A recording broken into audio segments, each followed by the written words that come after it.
How could this remote, isolated mountain valley become the grave of a mighty colonial empire, shattering its pride forever? A pivotal battle, an audacious challenge, where a proud power faced its ultimate, impossible, and defining test. On one side, colonial might. On the other, the unyielding will of a nation fighting for its freedom.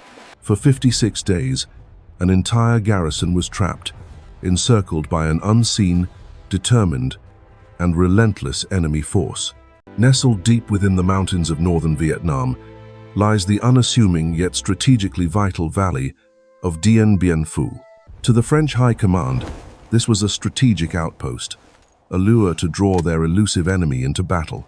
France, a proud colonial power, believed its grip on Indochina was unbreakable, its destiny firmly assured. With superior technology and resources, they were confident in their ability to dominate any battlefield encounter. Here, they planned to construct an impregnable air-land base, a fortress in the heart of the jungle.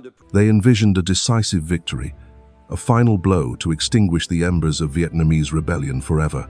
General Navarre believed this would be his strategic masterstroke, turning the tide of a grueling war. But beneath the surface of colonial control, a powerful tide of nationalism had been steadily rising for decades. For decades, the spirit of independence, championed by Ho Chi Minh, had ignited the Vietnamese people's resolve. The Vietnamese People's Army, the Viet Minh, were a force fueled by an unyielding will to be free. They prepared an audacious, almost impossible plan, defying all conventional military wisdom and expectations. Their logistical genius and sheer human effort would soon astonish the world, challenging every military expectation. This valley became a crucible, where two vastly different forces and ideologies were destined to clash violently. Dien Bien Phu was more than a battle. It was a watershed moment for global decolonization itself. The stakes were immense: the future of Indochina, the fate of an empire, and a new world order. How could a proud colonial power miscalculate so profoundly, building its own inevitable bloody tomb? In this remote, seemingly insignificant valley, the foundations of French colonial rule would ultimately crumble to dust. Join us as we unravel the epic story of Dien Bien Phu, France's last colonial stand. For centuries, the land we know as Vietnam existed in quiet majesty, a tapestry of ancient cultures. But as the 19th century waned, a new power cast its shadow: the burgeoning French Empire. From 1887, Indochina became a jewel in France's crown, a vast territory under colonial rule. Beneath the veneer of imperial grandeur lay a complex system designed for extraction and control. French administrators solidified their grip, imposing direct rule and exploiting the region's immense wealth. Vast resources, rubber, rice, minerals were siphoned to France, fueling its industrial might. The indigenous population toiled for the benefit of their colonial masters, often in brutal conditions. Cultural identity was challenged, as French language and customs were actively imposed across society. A deep divide emerged: affluence for the few, subsistence and poverty for the majority. The colonial administration maintained order with an iron fist, suppressing dissent at every turn. Yet, even under oppression, the seeds of resistance were beginning to stir among the people. A fervent desire for self-determination, rooted in ancient traditions, began to ignite. The early 20th century saw the rise of a new generation, educated and increasingly restless. Ideas of freedom and sovereignty, once dormant, now resonated deeply with the populace. From this simmering discontent emerged a figure who would irrevocably alter Vietnam's destiny. Nguyen Tat Thanh, later Ho Chi Minh, embarked on a profound journey across continents. He witnessed firsthand the struggles of workers and the power of revolutionary ideals abroad. In European capitals, he forged a political consciousness, embracing communism as a path to liberation. The global spirit of anti-colonialism fueled his resolve, shaping his vision for Vietnam's future. He cultivated a network of like-minded patriots, laying the groundwork for a unified resistance. World War II weakened France's grip, ushering in a brutal Japanese occupation of Indochina. Seizing this opportunity, Ho Chi Minh returned home, ready to lead his people. In 1941, he helped establish the Viet Minh, a broad nationalist front committed to independence. The Viet Minh promised not just freedom, but a more equitable future for all Vietnamese. They rapidly gained popular support, uniting peasants and intellectuals under a single banner. The desire for liberation transformed into an unyielding will, a spirit of fierce defiance. Decades of colonial oppression had forged an unbreakable resolve for absolute sovereignty. France, though weakened, refused to relinquish its prized colonial possession in Asia. Two irreconcilable forces were on a collision course, each convinced of their righteous cause. The stage was set for a monumental confrontation, destined to echo through history. Across Indochina, France fought a brutal, intractable war, a conflict bleeding its post-colonial power dry. Against them, a tenacious enemy emerged, mastering guerrilla tactics and the unforgiving terrain of Vietnam. The French Expeditionary Corps, forged in European wars, found themselves adrift in a fundamentally new kind of conflict. Back home, political pressures mounted. The war was a constant drain on dwindling French resources and will. The vast, challenging geography of Vietnam presented an insurmountable strategic dilemma for the colonial power. French supply lines were perpetually stretched thin, offering countless opportunities for Viet Minh ambushes and disruption. The High Command, desperate for a clear victory, searched for a grand strategy to end this debilitating struggle. Colonial arrogance blinded them. France profoundly underestimated the Viet Minh's resolve and adaptive intelligence. A deep-seated belief in superior technology and conventional military training fueled a dangerous overconfidence. They disregarded the invaluable local knowledge and the deep-rooted determination of the Vietnamese people. Past glories had forged a dangerous hubris. France believed its military reputation alone would secure victory. But across the lines, General Vo Nguyen Giap meticulously studied his adversary, learning their every move. He pioneered unconventional warfare, turning the jungle's natural defenses into strategic operational advantages. Giap was a master motivator, inspiring his troops with a fervent nationalist spirit and unyielding will. His logistical genius was unparalleled, moving vast quantities of supplies and heavy artillery unseen. Giap understood the terrain intimately, using it to his advantage, transforming it into a formidable weapon. In 1953, General Henri Navarre arrived in Indochina, tasked with delivering a decisive, strategic French victory. He immediately set about formulating a new plan, aiming to break the Viet Minh's relentless momentum. Navarre's strategy focused on regrouping forces, striking vital supply lines, and drawing the enemy out. The plan's core: lure Giap's forces into a conventional battle where French firepower would prevail. Dien Bien Phu, a remote mountain valley, was identified as the perfect strategic pivot point. Its flat plains were ideal for an air-land base, enabling resupply and air superiority, they believed.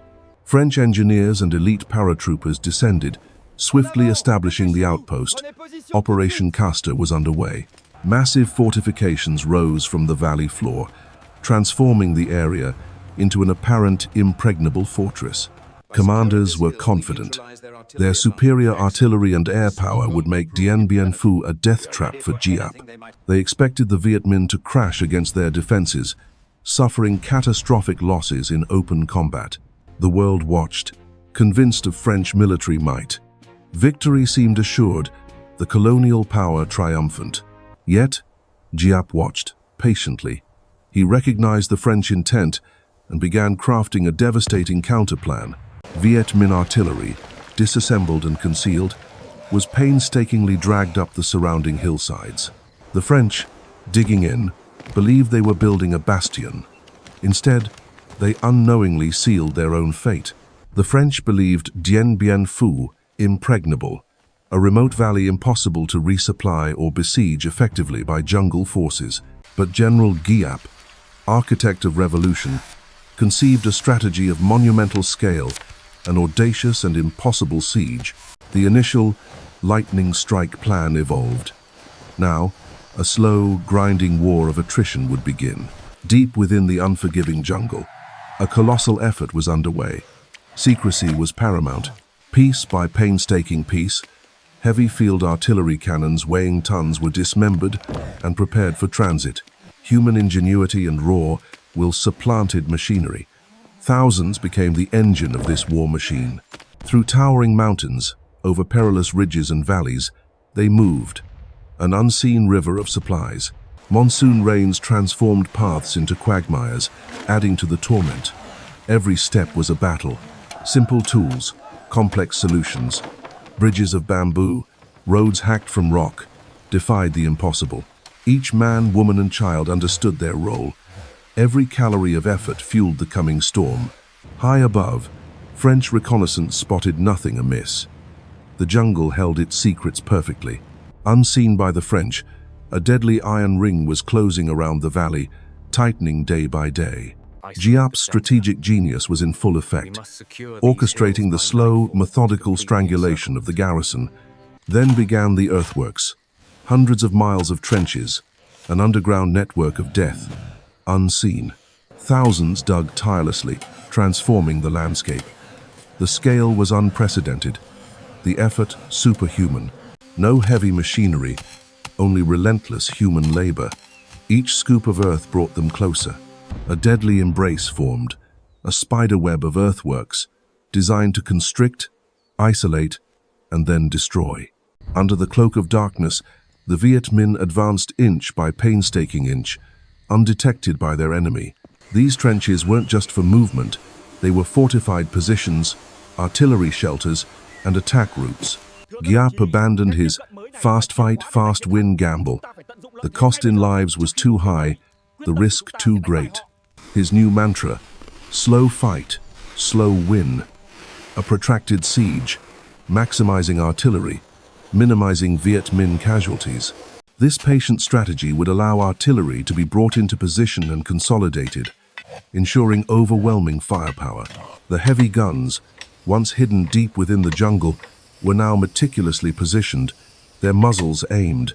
All was ready. The French slumbered, unaware that their world was about to be violently torn apart. At 5 p.m. on the 13th of March 1954, the first thunderclap broke the valley's fragile peace. Thousands of shells followed, raining down with terrifying precision, a destructive deluge of steel. The impact was immediate and devastating. French positions, thought impenetrable, were obliterated. Shells tore through defenses, collapsing bunkers. French soldiers were trapped, helpless, in a living hell. The primary target, Him Lam, or Beatrice as the French called it, Dien Bien Phu's northern anchor. Beatrice was systematically pounded. French artillery, exposed, was quickly silenced by superior Viet Minh fire. Within hours, Beatrice's command post was hit. Its leader, Major Piroth, was severely wounded, his spirit broken. The airstrip, lifeline of Dien Bien Phu, became a prime target. Aircraft were caught on the ground. The initial bombardment shattered French morale. The shock of the Viet Minh's hidden power was profound. Communications failed. The isolated strongpoints were cut off, their pleas for help unheard. French supply planes, attempting to land amidst explosions, aborted, unable to deliver crucial aid. As the artillery lifted, Viet Minh infantry surged forward, overwhelming the stunned French defenders. Inside the ruined bunkers, fierce hand-to-hand combat erupted. No quarter was given. After a night of hell, Him Lam fell. Its fall sent shockwaves throughout the French command. De Castries, commander of Dien Bien Phu, faced a grim reality. The impossible had begun. The loss of Beatrice was more than territorial. It was a psychological blow, a testament to Viet Minh resolve. French air power, crucial for resupply, was now severely hampered. Dien Bien Phu began to suffocate. The monumental effort, once hidden, was now devastatingly clear. An iron ring, forged by will and sacrifice. The siege had truly begun. Dien Bien Phu was sealed, its fate now hanging by a thread. The slow fight, slow win strategy would define the brutal months to come, changing history forever. The fateful morning of March 13th, 1954, Dien Bien Phu, a French fortress, was now a valley of death. For 56 grueling days, the remote valley became a cauldron, testing the limits of human endurance. General Giap's forces, meticulously prepared, began their relentless advance, tightening the noose around the French.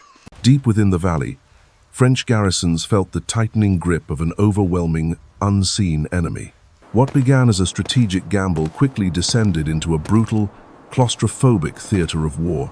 The northern stronghold of Gabriel, isolated and vulnerable, became the first major target. Volleys of artillery rained down, followed by human waves. The full onslaught against Gabriel began. Hand-to-hand fighting erupted. Every trench, every bunker was contested with savage ferocity and desperation. The human cost was immediate and staggering. Both sides paid in blood for every contested yard. Despite desperate resistance, the defenders of Gabriel were pushed to their absolute breaking point. After a harrowing day of battle, the strategic hill of Gabriel finally fell to the Viet Minh. The loss sent shockwaves through the French command. Their supposedly impenetrable defenses were failing. With Gabriel fallen, the Viet Minh turned their sights to An Marie, reinforcing their relentless push. Employing relentless siege tactics, the Viet Minh pushed their trenches ever closer, suffocating the strongpoint. Defenders on An Marie faced overwhelming odds, their morale plummeting under constant bombardment and pressure. The battlefield transformed into a maze of mud and death. Trench warfare dominated the brutal engagement. Facing heavy losses and deteriorating conditions, some auxiliary troops at An Marie began to retreat. An Marie, a vital northern outpost, was abandoned. The French perimeter dangerously shrunk. These early losses severely weakened the French command's confidence and dramatically altered their strategic position. The battlefield's heart, the Elian complex, became the next, most crucial and heavily contested target. The fight for Elian was ferocious, pushing both sides to unimaginable extremes of combat. Elite Viet Minh sappers, masters of stealth, infiltrated defenses, delivering devastating blows from within. Beneath the French lines, an unseen enemy burrowed. Tunnels became instruments of silent destruction. French legionnaires fought with suicidal courage, launching desperate counterattacks to reclaim vital ground. Waves of assaults met fierce resistance. The hills became battlegrounds, repeatedly won and lost. The combat was relentless, often devolving into brutal, hand-to-hand struggle for survival. Casualties mounted exponentially. The battle for Elian became a meat grinder for both armies. With each assault, the French resolve was tested. Their fortifications were crumbling, hope fading. Inside the French perimeter, conditions rapidly deteriorated. Mud, rain, and disease became constant companions. Resupply lines were severed, leaving soldiers without food, water, or vital ammunition. Medical facilities were overwhelmed. Thousands of wounded lay untended, facing agonizing fates. The relentless Viet Minh artillery barrage never ceased, grinding down defenses and spirits day and night. The psychological toll was immense. Constant fear, exhaustion, and despair gnawed at the soldiers' sanity. Every French eye scanned the skies, praying for air support for an impossible rescue mission. Morale plummeted. The Grand Fortress was a death trap, its defenders increasingly isolated and doomed. In a desperate gamble, volunteer paratroopers jumped into the inferno, offering a fleeting, perilous hope. These brave men bolstered flagging defenses, but their numbers were a mere trickle against the rising tide. The landings were perilous, many paratroopers falling directly into enemy-held areas or under intense fire. Despite their heroism, these reinforcements were insufficient to change the siege's inevitable tragic outcome. Viet Minh sappers, using ingenious routes, consistently breached perimeters, sowing terror and destruction. The tunnels, a marvel of engineering and will, systematically undermined French strongholds from below. These innovative tactics proved devastatingly effective, neutralizing French defensive advantages with brutal efficiency. Animated maps vividly illustrate the strategic brilliance of Viet Minh engineers, slowly strangling the fortress. With defenses crumbling and human costs soaring, Dien Bien Phu stood on the precipice of its final tragic chapter. The final days of Dien Bien Phu dawned with a grim certainty.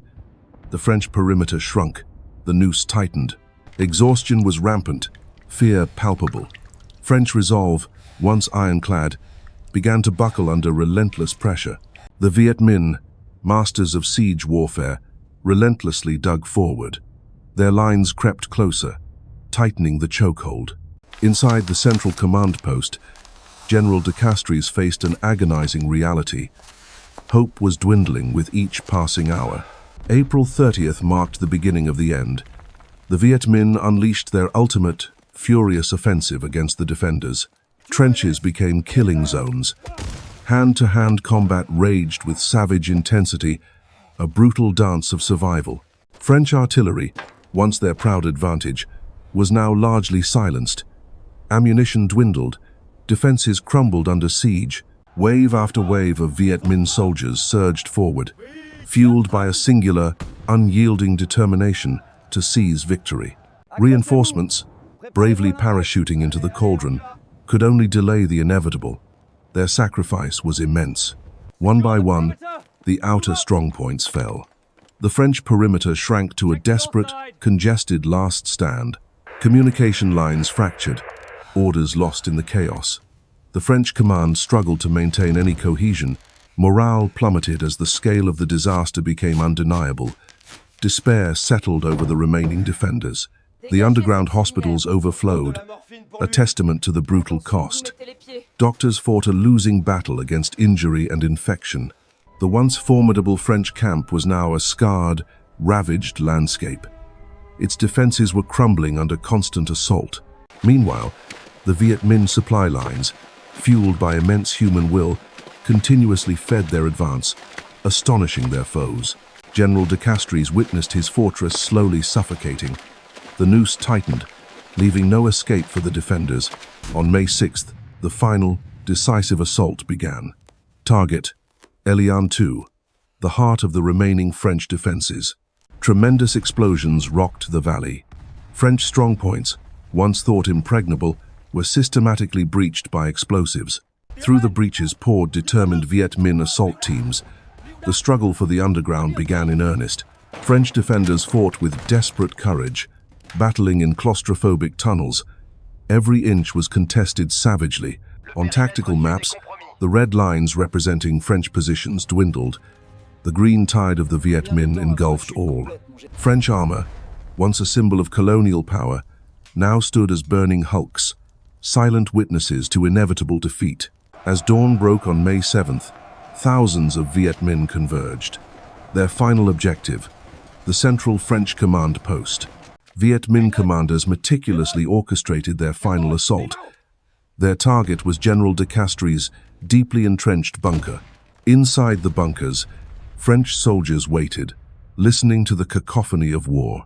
They knew the end was near. The thunder of explosions grew deafening. Viet Minh sappers methodically destroyed the final defensive layers. A final, desperate radio message left Dien Bien Phu. It's all over. The last words echoed defeat. Flares cast eerie shadows across the ravaged valley. The last remnants of resistance were being extinguished under fire. The bunker complex was breached. Viet Minh soldiers surged through, fighting room by room, corridor by corridor. French officers fought alongside their men, displaying immense personal courage in the face of insurmountable odds. De Castries' bunker, the heart of French resistance, shuddered under the relentless Viet Minh assault. The end neared. Through smoke and debris, Viet Minh fighters pressed forward. The sounds of battle grew louder, echoing through tunnels. Surrounded and out of options, General de Castries made the agonizing decision. The battle and the war were lost. At 5:30 p.m. on May 7th, 1954, Viet Minh forces entered General de Castries' command bunker. The fight was over. With quiet dignity, General de Castries surrendered. The commander of Dien Bien Phu was now a prisoner. French officers and soldiers emerged from the rubble, their ordeal over. They were marched into captivity, defeated. A sudden, eerie silence descended upon the valley. The sounds of combat ceased. Dien Bien Phu had fallen. Then, a powerful gesture of triumph. A Viet Minh soldier, victorious, prepared to plant their standard. He ascended the very bunker that symbolized French colonial power, now a monument to their dramatic downfall. High above the ravaged landscape, the Viet Minh flag unfurled, a powerful declaration of national liberation. The flag, once a dream, now a stark reality. It symbolized the end of an era and the birth of a new nation. The valley, once a French stronghold, was now entirely under Viet Minh control. A monumental victory achieved. Years of struggle, sacrifice, and unwavering determination culminated in this moment of profound, hard-earned triumph. Dien Bien Phu fell, breaking a colonial power. This victory reshaped history, inspiring countless struggles for freedom. The guns fell silent, but Dien Bien Phu's echoes reverberated, shaking the foundations of a fading empire. The devastating defeat crushed French morale. A nation accustomed to colonial dominance was now in disbelief. News of the loss spread rapidly, from Paris boulevards to distant colonial outposts, igniting widespread shock. France's international prestige crumbled. The myth of European military invincibility in Asia was irrevocably shattered. Politically, Dien Bien Phu triggered a profound crisis in Paris, leading to government collapse and instability. Public disillusionment ran deep. The costly, protracted war in Indochina had become an unbearable burden. This single battle sealed France's fate in Indochina, rendering continued colonial ambitions utterly unsustainable. Amidst the fallout, the world turned to Geneva. A crucial conference began to shape Indochina's future. Representatives from major global powers, including France, Vietnam, the US, and Soviet Union, converged. High-stakes negotiations commenced, aiming to disentangle colonial bonds and forge a new regional order. France arrived at Geneva from a position of profound weakness, seeking an honorable, if painful, exit. The Viet Minh, bolstered by their victory, commanded significant leverage, demanding full independence and autonomy. Superpowers watched intently, their Cold War strategies influencing every fragile agreement and compromise reached. Dien Bien Phu shattered any lingering hope of maintaining a colonial empire in Southeast Asia for France. The Accords ultimately determined Indochina's fate, carving out independent nations from former colonial territories. The complete withdrawal of French forces became an inescapable reality, marking the end of a long occupation. A symbolic surrender. The tricolour descended, replaced by the rising banner of a newly independent Vietnam. Thousands of French troops departed, leaving behind a complex legacy and a nation poised for profound change. But peace was fragile. The division of Vietnam at the 17th parallel sowed seeds for future, devastating conflict. Dien Bien Phu was a watershed moment, inspiring anti-colonial movements across Africa and Asia globally. It fueled the fires of decolonization, proving that even mighty empires could be defeated by determined peoples. The legacy of Dien Bien Phu endures, a testament to national will and the immense cost of colonial ambition. This mountain valley broke a colonial power, forever changing the course of French history and global geopolitics.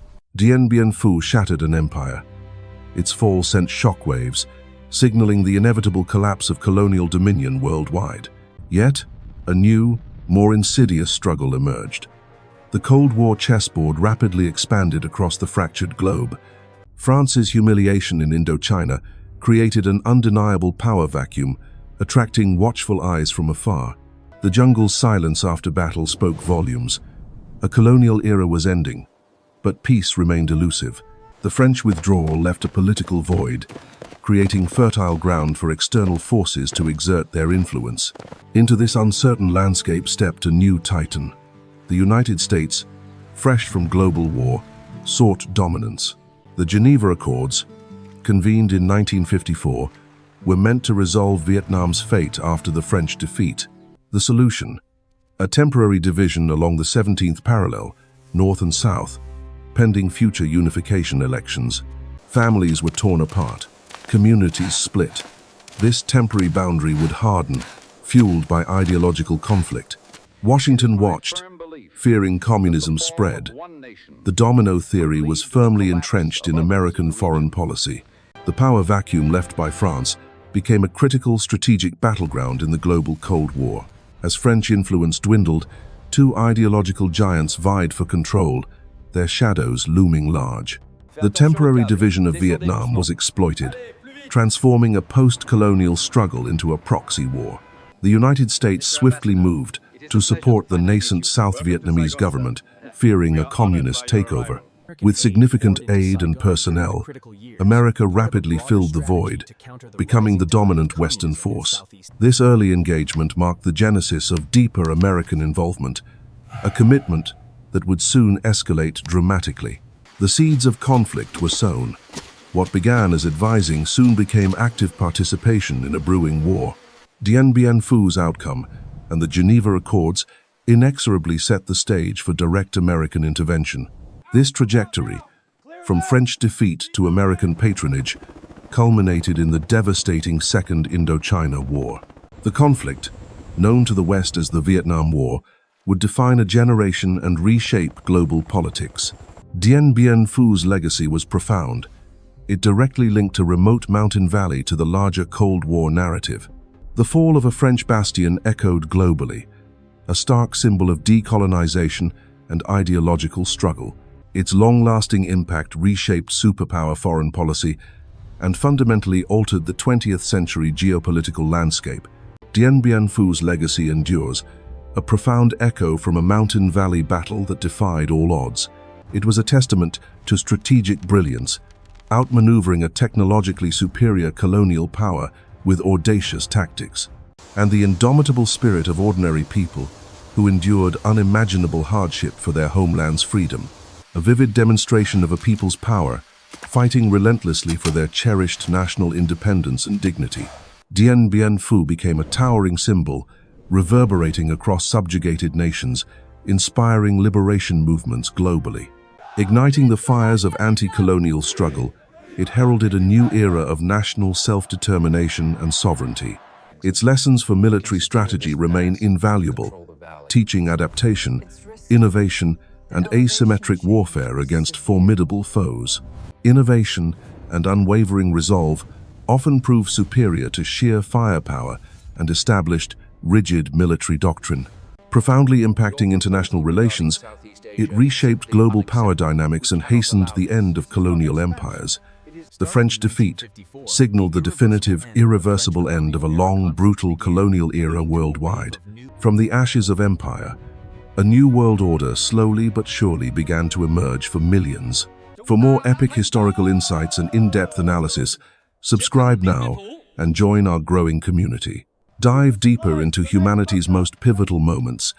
With our expert historical analyses and cinematic storytelling, uncover the strategies, the sacrifices, and the enduring legacies that continue to shape our complex world.